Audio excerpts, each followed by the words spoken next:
सभी दोस्तों को नमस्कार। स्वागत करता हूं आपका अपने इस चैनल गॉड ऑनलाइन क्लासेस में।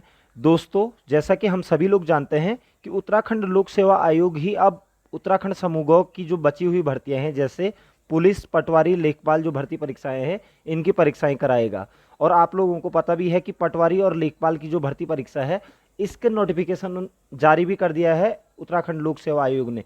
इससे पूर्व ये अधीनस्थ सेवा चयन आयोग के पास था, और ये सही भी हुआ है दोस्तों कि उत्तराखंड लोक सेवा आयोग इस परीक्षा को कराएगा, क्योंकि उत्तराखंड लोक सेवा आयोग जो है वो जो पेपर बनाता है वो एक सही पैटर्न के पेपर बनाता है, जबकि अधीनस्थ सेवा चयन आयोग का कोई अपना वजूद ही नहीं था। उनका पेपर बनाने का जो तरीका था वो बहुत ही गलत तरीके का था। तो आप लोगों को, अब आपने जिस तरीके की पढ़ाई कर रखी होगी दोस्तों, आपने अगर सटीक और गहरे तरीके की पढ़ाई कर रखी होगी तो आप लोगों का डेफिनेटली इसमें सिलेक्शन हो जाएगा। और आप लोगों को बताना चाहूँगा कि अगर आप वास्तव में तैयारी अच्छे से कर रहे हैं तो आप लोग प्रीवियस लोक सेवा आयोग के जितने भी पेपर हुए हैं, चाहे वो लोक सेवा आयोग के द्वारा पीसीएस का पेपर प्री, चाहे वो एनटी वाला जो प्री, चाहे वो समीक्षा अधिकारिका का जो प्री, इन पेपरों का भी अध्ययन कीजिएगा और एक आइडिया लगाएगा कि वो पेपर क्वेश्चन कहाँ कहाँ से पूछते हैं, चाहे वो उत्तराखंड से रिलेटेड है और वो चाहे वो समसामयिकी से रिलेटेड क्वेश्चन है दोस्तों। तो ये तो हो गई बात यहाँ की। तो आज हम आप लोगों के लिए दोस्तों उत्तराखंड जो मेन है पटवारी, लेखपाल और पुलिस, जो पुलिस एसआई और कांस्टेबल की जो भर्ती होनी है दोस्तों, इसके लिए जो प्रश्न आएंगे वो लगभग लगभग सिलेबस इसका सेम है दोस्तों। ठीक है, तो इसकी तैयारी हम करेंगे। इससे पूर्व भी मैंने पटवारी, लेखपाल के लिए वीडियो सीरीज चलाई हुई थी दोस्तों, और पुलिस के लिए भी लगभग मैंने 10-12 वीडियोस डाली हुई है। तो आप लोगों उनका भी अनुसरण करते रहिएगा, क्योंकि मेरे जो भी क्वेश्चन होते हैं उत्तराखंड लोक सेवा आयोग बेस्ड आधारित ही होते हैं। तो बढ़ते हैं आज के पहले क्वेश्चन की ओर। और क्वेश्चन में पहले बढ़ने से आगे आप लोगों से एक छोटा सा निवेदन रहेगा कि आप मेरे साथ बने रहिए, चैनल को सब्सक्राइब कर दीजिएगा, और जब भी मैं कोई नई वीडियो डालूंगा तो आपको तुरंत नोटिफिकेशन मिल जाएगी दोस्तों। तो बढ़ते हैं पहले क्वेश्चन की ओर। पहला क्वेश्चन आ रहा है, फॉरेस्ट ग्रीवेंस कमेटी कुमाऊं का गठन कब हुआ था? तो बहुत इंपॉर्टेंट क्वेश्चन है दोस्तों ये। फॉरेस्ट ग्रीवेंस कमेटी कुमाऊं का जो गठन हुआ था, यहाँ पर ऑप्शन है 13 अप्रैल 1921, 13 अप्रैल 1922, 31 अप्रैल 1921 या 13 अप्रैल 1920। तो फॉरेस्ट ग्रीवेंस कमेटी कुमाऊं का जो गठन हुआ था दोस्तों वो 13 अप्रैल 1921 को हुआ था दोस्तों। ठीक है, और इस समय पी विडम विडम ठीक है दोस्तों, विडम करके जो पी विडम थे उस समय कुमाऊं कमिश्नर हुआ करते थे वो। ठीक है, तो फॉरेस्ट ग्रीवेंस कमेटी में फिर जो हमारी वन पंचायतें हैं, या वो ये कह सकते हैं वन क्षेत्र हैं, उसको 2 भागों में बांटा गया था। तो इस पर आधारित था कि क्योंकि गांव वालों की रोजी रोटी कहीं ना कहीं जंगल से भी आधारित होती थी, तो उनको जब जंगल जाने से रोक लगाई गई तो लोगों ने जंगल में क्या करना शुरू कर दिया, आग उग लगाना शुरू कर दिया था। तो उस समय एक कमेटी बनी थी फॉरेस्ट ग्रीवेंस कमेटी के नाम से, जो कि 13 अप्रैल 1921 को इसका गठन किया गया था दोस्तों। ठीक है, और पी विडम क्या थे उस समय, कमिश्नर थे। नेक्स्ट क्वेश्चन पे बढ़ेंगे।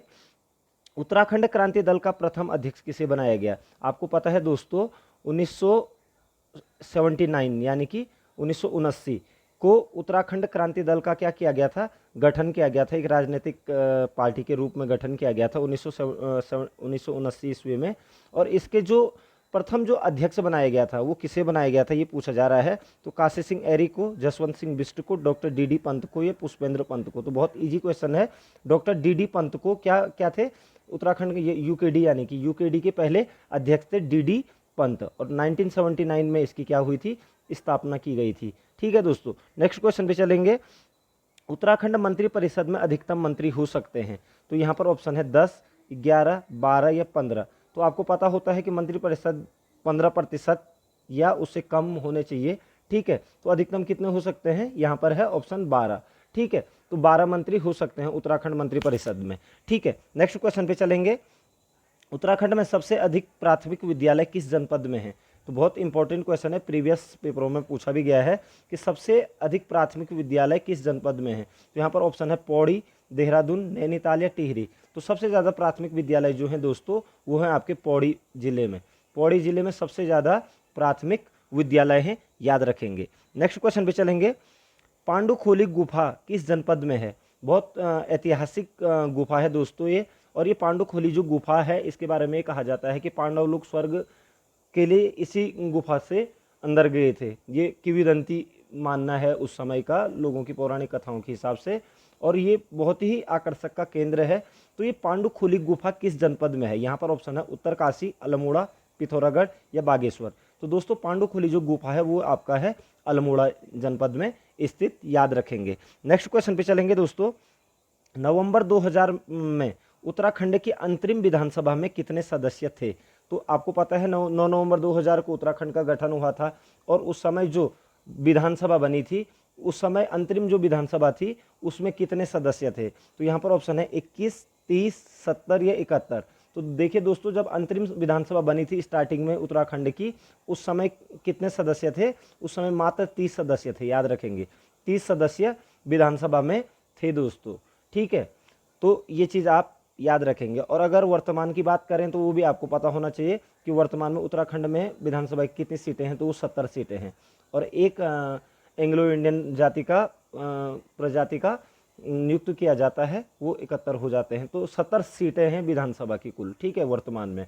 और जिस समय उत्तराखंड बना था उस समय 30 सीटें थी। और पहली बार उत्तराखंड में जो आम चुनाव हुए थे वो हुए थे फरवरी 2002 में, ठीक है, 2002 में, फरवरी 2002 में पहली बार उत्तराखंड में आम चुनाव हुए थे दोस्तों। ये चीज़ आप लोगों को क्लियर है। नेक्स्ट क्वेश्चन पे चलेंगे।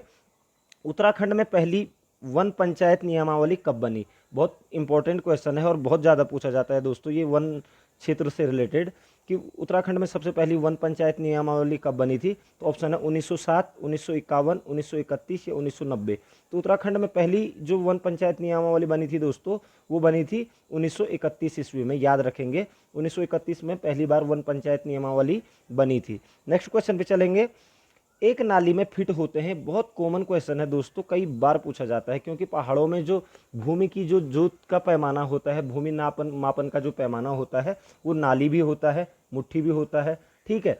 और आजकल शहरों में आप लोग देख रहे होंगे बीघा और स्क्वायर फीट, इस तरीके से हम देखते हैं। तो एक नाली में फिट होते हैं, यहाँ पर ऑप्शन है 2160 फीट, 2060 फीट, 201 फीट या 2260 फीट। तो दोस्तों एक नाली में जो फीट होते हैं वो होते हैं 2160 फीट, याद रखेंगे आप लोग। 2160 फीट होते हैं एक नाली में दोस्तों, ठीक है। और अगर मुट्ठी की बात करें तो 16 मुट्ठी की एक नाली होती है दोस्तों, ठीक है। नेक्स्ट क्वेश्चन पे चलेंगे। नशा नहीं रोजगार दो आंदोलन किस स्थान से प्रारंभ हुआ? तो नशा नहीं रोजगार दो ये फरवरी 1984 ईस्वी में ये चलाया गया था ये आंदोलन दोस्तों, नशा नहीं रोजगार दो, और ये कुमाऊं क्षेत्र में चला था। तो ये कहाँ से प्रारंभ हुआ था नशा नहीं रोजगार दो? तो ताकुला, टिहरी, बसभीड़ा या सुरईखेत। तो दोस्तों जो नशा नहीं रोजगार दो आंदोलन जो प्रारंभ हुआ था वो अल्मोड़ा के बसभीड़ा स्थानीय गांव से प्रारंभ हुआ था, बसभीड़ा क्षेत्र से प्रारंभ हुआ था नशा नहीं रोजगार दो, और 1984 में इसको स्टार्ट किया गया दोस्तों। नेक्स्ट क्वेश्चन पे चलेंगे। गढ़वाल क्षेत्र का मासिक समाचार पत्र रियासत टिहरी प्रारंभ हुआ। तो रियासत टिहरी एक मासिक समाचार पत्र था, तो किस वर्ष ये प्रारंभ हुआ था दोस्तों? 1815, 1835, 1901 या 1920। तो देखिए दोस्तों जो मासिक समाचार पत्र था गढ़वाल क्षेत्र का रियासत टिहरी, टिहरी रियासत के ही द्वारा इसका प्रिंटिंग किया गया था। तो इसका जो स्टार्टिंग हुआ था 1901 ईस्वी में हुआ था दोस्तों। रियासत टिहरी का प्रारंभ कब हुआ था? 1901 ईस्वी में, ठीक है। नेक्स्ट क्वेश्चन पे चलेंगे। भुवनेश्वरी देवी मेला उत्तराखंड में कहाँ लगता है? ठीक है, तो भुवनेश्वरी देवी मेला उत्तराखंड में कहाँ लगता है? पौड़ी, अल्मोड़ा, बागेश्वर या टिहरी। तो भुवनेश्वरी देवी मेला जो उत्तराखंड में लगता है वो लगता है दोस्तों पौड़ी गढ़वाल में, ठीक है। ये सतपुली क्षेत्र में लगता है, पौड़ी के सतपुली क्षेत्र में लगता है ये मेला, और ये 8 गांवों का मिल करके एक मेला लगता है यहाँ पर, ठीक है। इसकी भी बहुत सारी कहानियां हैं, आप नेट पर जा करके सर्च कर लीजिए। बहरहाल भुवनेश्वरी देवी मेला आपका पौड़ी गढ़वाल में लगता है, ये चीज़ आप अपने माइंड में बैठा लीजिएगा। नेक्स्ट क्वेश्चन पे चलेंगे दोस्तों। आपदा न्यूनीकरण एवं प्रबंधन केंद्र कहाँ स्थित है? उत्तराखंड की बात हो रही है कि उत्तराखंड आपदा न्यूनीकरण एवं प्रबंधन केंद्र कहाँ स्थित है? तो ये ऑप्शन है सचिवालय परिसर देहरादून, पंतनगर कृषि विश्वविद्यालय पंतनगर, राजकीय वेधशाला नैनीताल या नेहरू पर्वतारोहण संस्थान उत्तरकाशी। तो आपदा न्यूनीकरण एवं प्रबंधन केंद्र जो उत्तराखंड में स्थित है दोस्तों वो सचिवालय परिसर देहरादून में स्थित है, याद रखेंगे आप लोग, ठीक है। सचिव जो SDRF बोलते हैं इसको, SDRF, ठीक है। SDRF का जो मुख्यालय है वो सचिवालय परिसर देहरादून में स्थित है दोस्तों, ठीक है। नेक्स्ट क्वेश्चन पे चलेंगे। चमोली जनपद का कौन सा दर्रा चीन को जोड़ता है? तो चमोली जनपद का कौन सा दर्रा चीन को जोड़ता है? यहाँ पर ऑप्शन है ट्रेल पास, मापा, बाराहोती या लिपुलेख। ठीक है, तो चमोली जनपद का जो बाराहोती दर्रा है दोस्तों, अभी सुर्खियों में भी रहा था कि कुछ टाइम पहले चाइना के लोग यहाँ पर घुस आए थे बाराहोती दर्रे पे। ठीक है, तो बाराहोती दर्रा चमोली को चीन या चीन के साथ जोड़ता है दोस्तों। ठीक है, याद रखेंगे आप लोग, इंपॉर्टेंट क्वेश्चन है, आ सकता है क्योंकि अभी बीच में सुर्खियों में भी था दोस्तों। नेक्स्ट क्वेश्चन पे चलेंगे। जिला साक्षरता समिति का अध्यक्ष कौन होता है? तो जिला साक्षरता समिति का जो अध्यक्ष होता है वो कौन होता है? ये क्वेश्चन में कई बार पूछा गया है। तो यहाँ पर ऑप्शन है जिला पंचायत अध्यक्ष, जिलाधिकारी, मुख्य विकास अधिकारी, जिला विद्यालय निरीक्षक। तो इसका जो अध्यक्ष होता है दोस्तों, जिला साक्षरता समिति का जो अध्यक्ष होता है वो डीएम होता है, यानी कि जिला अधिकारी होता है दोस्तों, याद रखेंगे। ठीक है, नेक्स्ट क्वेश्चन पे चलेंगे। उत्तराखंड में कार्यरत लघु एवं कुटीर स्तर के उद्योगों में सम्मिलित नहीं है, यानी कि लघु एवं कुटीर स्तर के जो उद्योग है उनमें कौन सा उद्योग सम्मिलित नहीं है उत्तराखंड में? तो यहाँ पर है रेशम वस्त्र उद्योग, ऊनी वस्त्र उद्योग, बेंत व छड़ी उद्योग या लकड़ी का व्यापार। तो दोस्तों इसमें कुटीर उद्योगों में जो नहीं है वो बेंत व छड़ी उद्योग नहीं है दोस्तों। ठीक है, बाकी रेशम उद्योग, ऊनी वस्त्र उद्योग और लकड़ी का व्यापार ये आपका लघु एवं कुटीर उद्योगों के में आ जाता है। ठीक है, नेक्स्ट क्वेश्चन पे चलेंगे। उत्तराखंड में वनों का वैज्ञानिक प्रबंधन शुरू हुआ था। वनों का जो वैज्ञानिक प्रबंधन जो शुरू हुआ था, ठीक है, तो वो कब हुआ था? यहाँ पर ऑप्शन है 1884 में, 1847 में, 1830 में, 1810 में।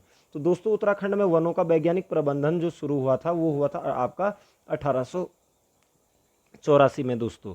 और इसमें क्या हुआ था कि जो वन विभाग को इसका कार्य प्रचलन शुरू कर दिया गया था इसके द्वारा। ठीक है, तो 1884 में वनों का वैज्ञानिक प्रबंधन शुरू किया गया था दोस्तों। ठीक है, वन चौकियां बनना शुरू हो गई थी। ठीक है, नेक्स्ट क्वेश्चन पे चलेंगे। गोपेश्वर के त्रिशूल पर अंकित लेख में जिस शासक की विजय का वर्णन मिलता है वह है, तो गोपेश्वर में त्रिशूल अभिलेख है। ठीक है, इस पर किस शासक के विजय का वर्णन मिलता है? तो ये है आपका लखनपाल, अशोकचल, अजयपाल या खरपर। आपको बता देना चाहूँगा गोपेश्वर का जो त्रिशूल लेख है वो चमोली जनपद में पड़ता है और गोपेश्वर चमोली का मुख्यालय भी है। तो गोपेश्वर का जो त्रिशूल लेख में जिस शासक की विजय का वर्णन मिलता है वो मिलता है अशोकचल। ये आपका नेपाली ये कह सकते हैं गोरखा शासक था दोस्तों। ठीक है, तो अशोकचल की विजय का वर्णन मिलता है दोस्तों गोपेश्वर के त्रिशूल लेख पर। ठीक है, नेक्स्ट क्वेश्चन पे चलेंगे। हर्षवर्धन की मृत्यु के बाद अल्मोड़ा जिले के कत्यूरी घाटी स्थित कार्तिकेयपुर में बसंत देव ने किस राज्य की स्थापना की? तो हर्षवर्धन की मृत्यु के बाद लगभग 700 ईस्वी पूर्व के आसपास कौन सा राज्य की स्थापना हुई थी? तो गोरखा राज्य, चंद्रवंश का राज्य, अंग्रेजी राज्य, कत्यूरी राज्य। तो इसका आंसर हो जाएगा दोस्तों कत्यूरी राज्य। कत्यूरी राज्य के संस्थापक बसंत देव को ही माना जाता है, वास्तविक संस्थापक बसंत देव को ही माना जाता है दोस्तों। तो ये चीज़ आपको क्लियर कर लेनी है। अगर दोस्तों वीडियो पसंद आ रही है तो आप वीडियो को लाइक जरूर कीजिएगा और शेयर करना ना भूलिए अपने दोस्तों के साथ। नेक्स्ट क्वेश्चन में बढ़ेंगे दोस्तों। हर की पौड़ी का जीर्णोद्धार करके वर्तमान हरिद्वार नगर की नींव जिस व्यक्ति ने रखी वह था। ठीक है, तो ऑप्शन है नागमल, मिर्जा राजा मानसिंह, राजा विक्रमादित्य या जयनंद। ठीक है, तो देखिए दोस्तों जो हर की जो पौड़ी का जो जीर्णोद्धार की स्थापना जो की थी वो की थी आपका राजा विक्रमादित्य ने। याद रखेंगे राजा विक्रमादित्य ने हर की पौड़ी का और हरिद्वार नगर की नींव भी कह सकते हैं रखी थी। तो राजा विक्रमादित्य को याद कर लेंगे, गुप्त शासक थे ये। ठीक है, नेक्स्ट क्वेश्चन पे चलेंगे दोस्तों। उत्तराखंड में ऊपरी गंग नहर का उद्गम किस स्थान से हुआ है? आपको पता देना चाहेंगे ऊपरी जो गंग नहर है ये उत्तर प्रदेश की एक बहुत बड़ी परियोजना है और इसकी जो निर्माण किया गया था दोस्तों ये 1842 में शुरू किया गया था और 1856 में इसका कार्य समाप्त हो गया था लगभग। तो उत्तराखंड में ऊपरी गंग नहर का उद्गम किस स्थान से हुआ है? यहाँ पर ऑप्शन है ओखला, बनबसा, हरिद्वार या नरौरा। तो इसका डायरेक्ट आंसर हो जाएगा हरिद्वार के पास से हुआ है ऊपरी गंग नहर का उद्गम स्थान। ठीक है, नेक्स्ट क्वेश्चन पे बढ़ेंगे। उत्तराखंड राज्य में गांवों में ग्राम प्रधान मुखिया नियुक्त करने की प्रणाली किसके द्वारा शुरू की गई थी? तो उत्तराखंड राज्य में गांवों के ग्राम प्रधान या मुखिया नियुक्त करने की जो प्रणाली किसके द्वारा शुरू की गई थी? ऑप्शन है कत्यूरियों द्वारा, चंदों द्वारा, पंवारों द्वारा या निम्बरों द्वारा।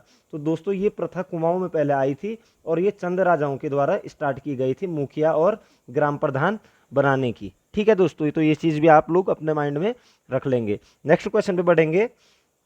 कुमाऊं और गढ़वाल पर गोरखाओं का शासनकाल बहुत ही अन्याय एवं अत्याचारपूर्ण था। इस अत्याचारी शासक को यहाँ की भाषा में क्या कहा जाता है?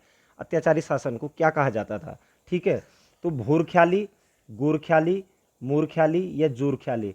तो इस अत्याचारी शासन को यहाँ कहा जाता था दोस्तों गोरख्याली। ठीक है, बहुत ही अत्याचारपूर्ण शासन जो उनका था, इस शासन को यहाँ की आम भाषा में क्या कहा जाता है? गोरख्याली। गोरख्याली भाषा या गोरख्याली शासन कहा जाता था दोस्तों। ठीक है, नेक्स्ट क्वेश्चन पे बढ़ेंगे। पांडुकेश्वर ताम्रपत्र किस भाषा में लिखे गए हैं? इंपॉर्टेंट क्वेश्चन है दोस्तों। तांबे की ये कह सकते हैं कि तांबे की प्लेटों पर बने हुए हैं ये। ठीक है, और चमोली जनपद में ये पांडुकेश्वर एक क्षेत्र है जहाँ पर बाबा बद्री का ये भी कह सकते हैं कि मंदिर भी है। ठीक है, तो पांडुकेश्वर में का जो ताम्रपत्र है वो कौन सी भाषा में लिखा गया है? यहाँ पर है ऑप्शन प्राकृत, संस्कृत, अरमाइक या पाली। ठीक है, तो ये लिखे गए हैं संस्कृत भाषा में दोस्तों। ठीक है, और इससे ये भी प्रूव होता है कि यहाँ पर कत्यूरी राजवंश के बारे में भी काफ़ी सारी जानकारी मिलती है दोस्तों पांडुकेश्वर ताम्रपत्र से। नेक्स्ट क्वेश्चन पे बढ़ेंगे दोस्तों। उत्तराखंड का सबसे कम वन क्षेत्र वाला जिला कौन सा है? तो सबसे कम वन क्षेत्र वाला जो जिला है दोस्तों, यहाँ पर ऑप्शन आ रहे हैं उधम सिंह नगर, पिथौरागढ़, हरिद्वार या चमोली। तो देखिए दोस्तों, उत्तराखंड में सबसे कम वन क्षेत्र वाला जो जिला है वो है आपका उधम सिंह नगर। मात्र 17% क्षेत्र में ही क्या है? वन क्षेत्र है।